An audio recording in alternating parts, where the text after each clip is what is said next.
Is anything gonna happen? Let me see. Well, so apparently it is fine. Can you see anything? Can you do anything? My chat, welcome. Well, cool. Amazing. I do wanna know what the latency is and whether it makes sense to stream my own live stream. Well,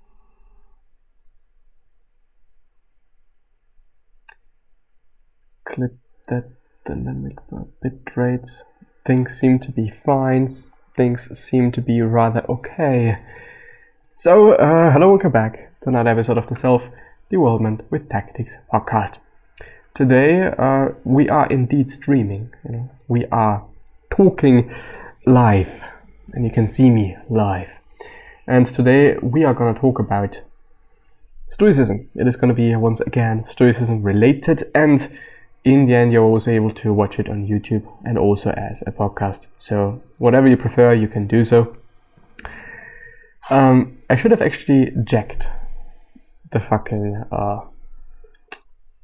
settings. Yeah, would have been nice. Anyway, we are gonna see what the Daily Stoic is all about. Daily Stoic. Maybe there are some new articles, maybe there are some new cool things that I do not know about that we're gonna see now, things that you actually cannot see at this time, but you in a second can. Here you go. But something is a bit different. I could make it bigger. Does it make sense? Well, it kind of doesn't, to be honest. Because then I see more than you see, but I could make myself a bit bigger. I don't know if this makes any sense. I don't know if this is even good, but we are gonna see. System is also fine. Apparently everything is quite fine, but I do also hope that afterwards I'm even able to download this fucking video. If not, then things are screwed, but anyway, you're gonna see. But I would actually also like to see the stream. Do I see it here, dashboard? If everything is fine, you are live. Well, I kind of know that. Manage stream. Let's do it like this. I do hope that things are rather fine and things are rather smoothly. Seems to be good. Seems to be fine. Seems to be okay. Welcome to the chat room. Welcome. It would actually also be nice to see the chat here, but I actually really have to set it up before I can do anything quite. Sorry for my voice. By the way, I'm a bit ill, just a little tiny, slightly bit. But anyway, I'm not gonna have a look at the stream because this really does disturb myself on one hand. On the other hand, it is just definitely not good for my computer as I see just the CPU usage. Anyway, let us see what there is. By the way, this stream is gonna probably last for 20 minutes, 25, 30 minutes. It really depends on how I feel about things. Maybe in the evening there's gonna be another one. I doubt it because I have to do other things. And I'm actually really kind of late today, I haven't done things in the way I should have. I wasn't as efficient as I should have, but everything is fine. Should be fine. In the end, I'm still here and I'm just able to do the things that I want to do, and so it is good. Let me check my phone. Gotta have to reply later and check it out later. But I still really hope that I'm gonna be able to download the video and edit it then as well, because the audio is actually quite terrible. Stoicism, the philosophy of the beehive, not just the bee. I guess I've actually talked about that already.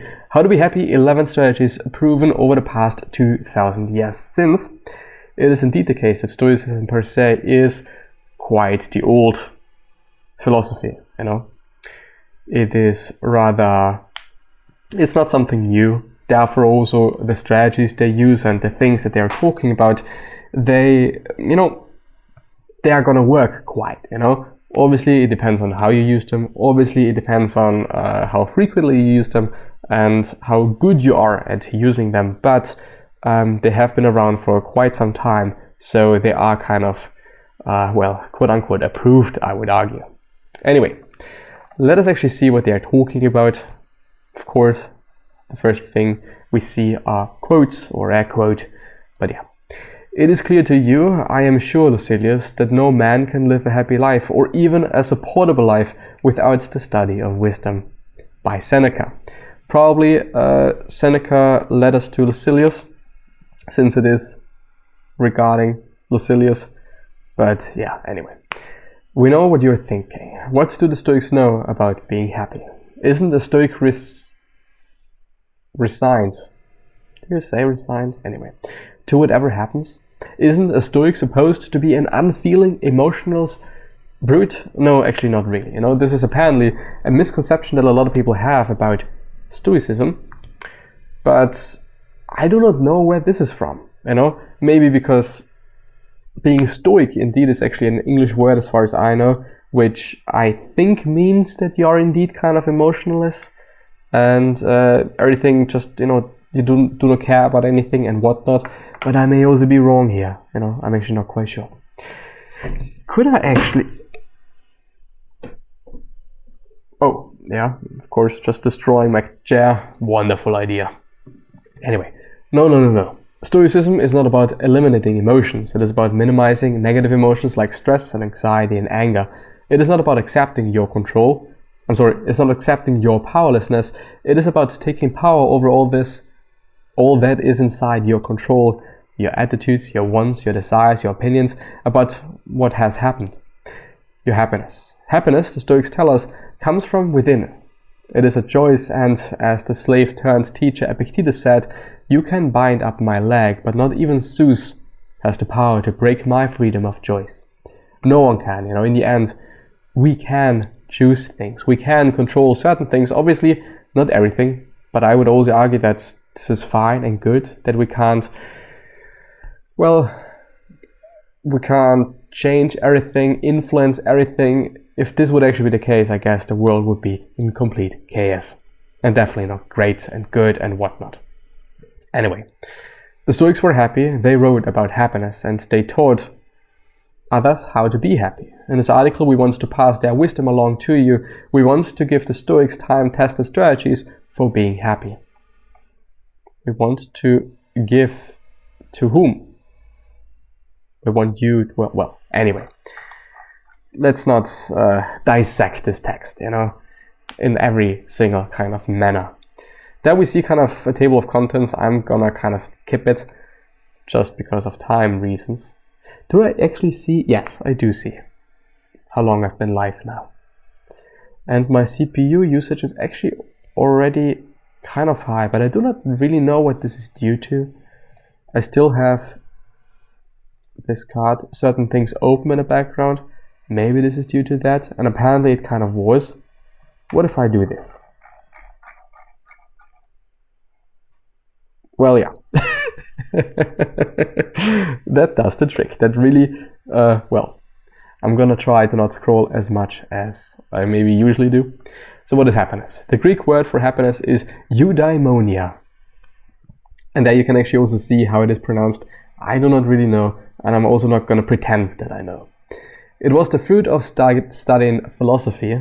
They used it interchangeably with the flourishing life and the quote-unquote good life. To the Stoics, the idea of a sage or a perfect philosopher was a direction, not a destination. And it was on the journey in that direction that one experienced eudaimonia.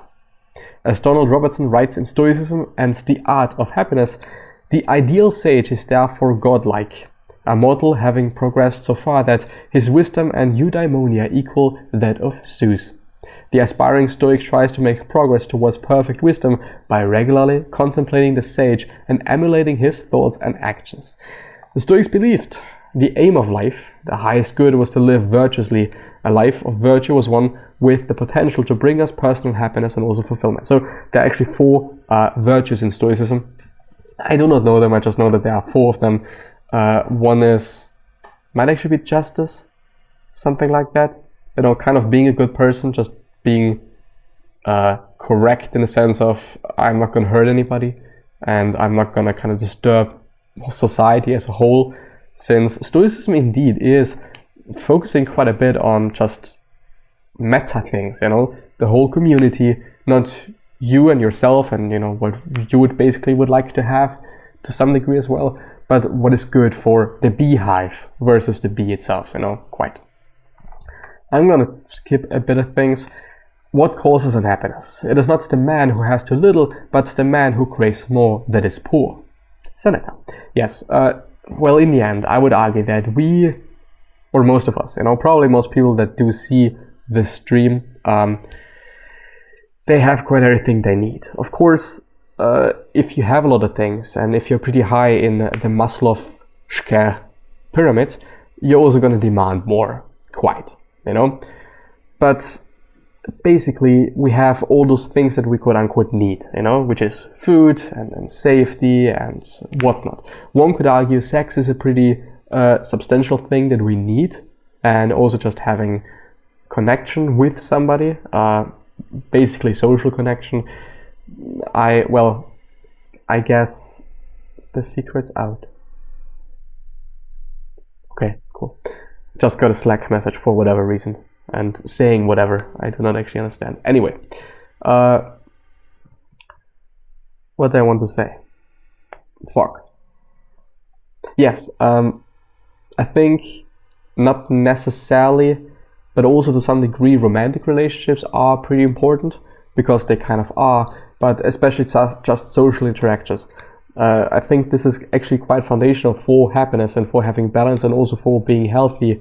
There were some studies, I guess, please take it with a grain of salt, I do not know them, but studies regarding being lonely and being alone and how this can be compared to just smoking and drinking and whatnot, and apparently it is even more detrimental to your health than smoking and or drinking. But I think it was about smoking, not necessarily drinking. But I think we all know that, when we are alone, we just really do not feel that nice.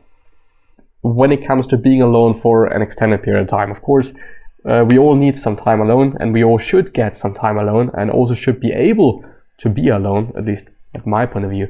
But I think this is quite essential for happiness, thinking about the things that you already have, and just, not always demanding more, not always just striving for more.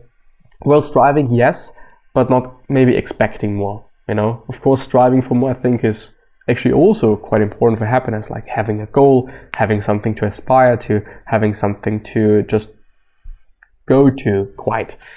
I think this is rather important and rather useful, but still expecting a lot of things and expecting to get a lot of things may actually not be the best idea to have, quite.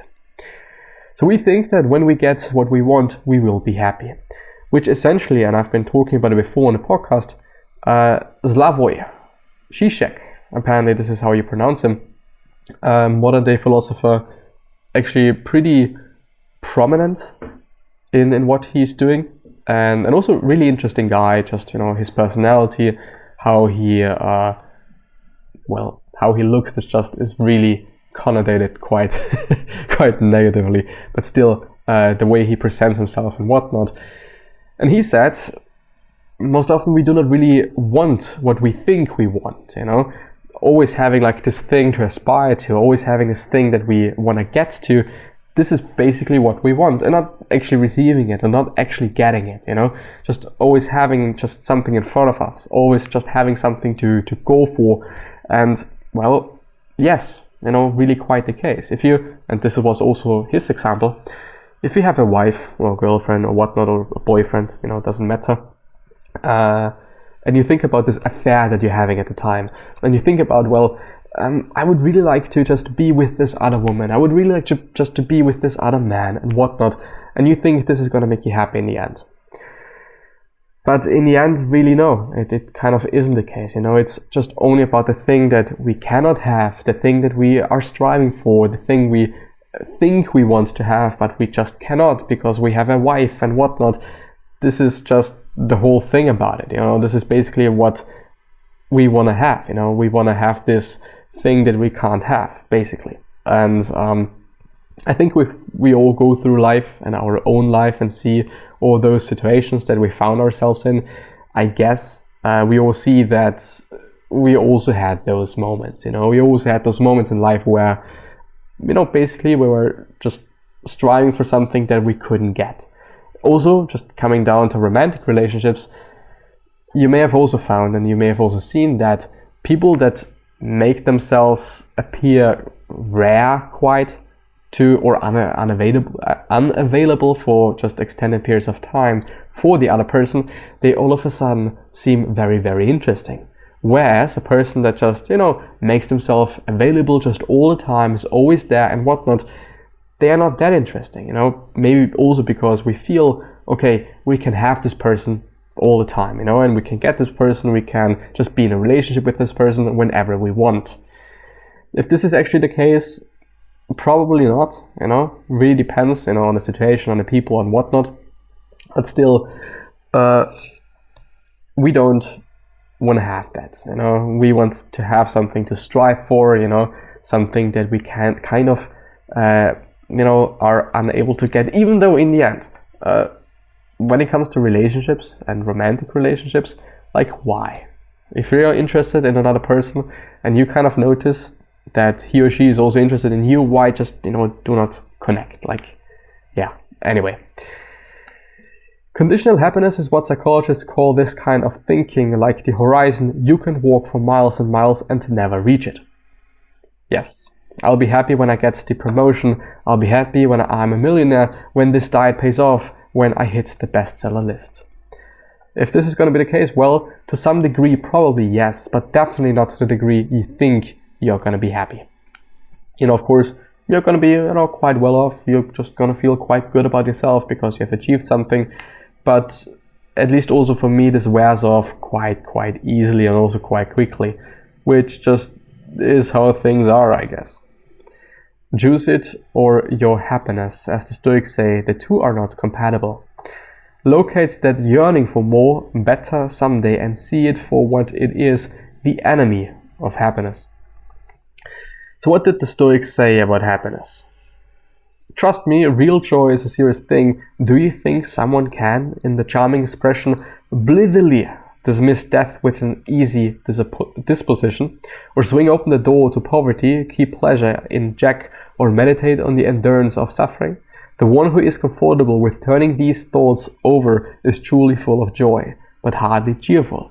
It is exactly such joy that I would wish for to possess, for it will never run dry once you have laid claim to its source. Well, I think kind of just turning this into easier words, being fine with whatever the situation actually is. Amor fati, which is also, a Stoic, is it a saying? Well, let's call it saying. It is a Stoic saying, which basically means love faith or love your faith, depends on how you translate it and whatnot. But in the end, it boils down to whatever position you're in, you should not merely accept it or like it, but actually, love it. You should love every single situation that you find yourself in. Whether it is actually indeed a good one or a bad one, doesn't really matter. You should love it. Really love it, The word is about love. Amor, love, fati, faith. Anyway, we throw around words like happy and joy casually. I'm overjoyed at the news. I'm happy you're here. Blah, blah, blah, blah, blah. Well, 11 Stoic strategies for being happy. Well, they actually start here. Focus on what you can control. Well, I guess it is basically like do good to feel good. Journaling is a pretty good one. I would say not necessarily regarding happiness, but regarding so many things. But we're gonna talk about that on another day, I guess, explicitly, Yeah, I think that I'm gonna end the stream there, and therefore also the episode quite. So, if you want to subscribe to the stream, to the podcast, to the YouTube, Christopher Walch, if you just Google it and whatnot, you're probably gonna find it. And yeah, with that being said, gonna see you the next time. Bye bye.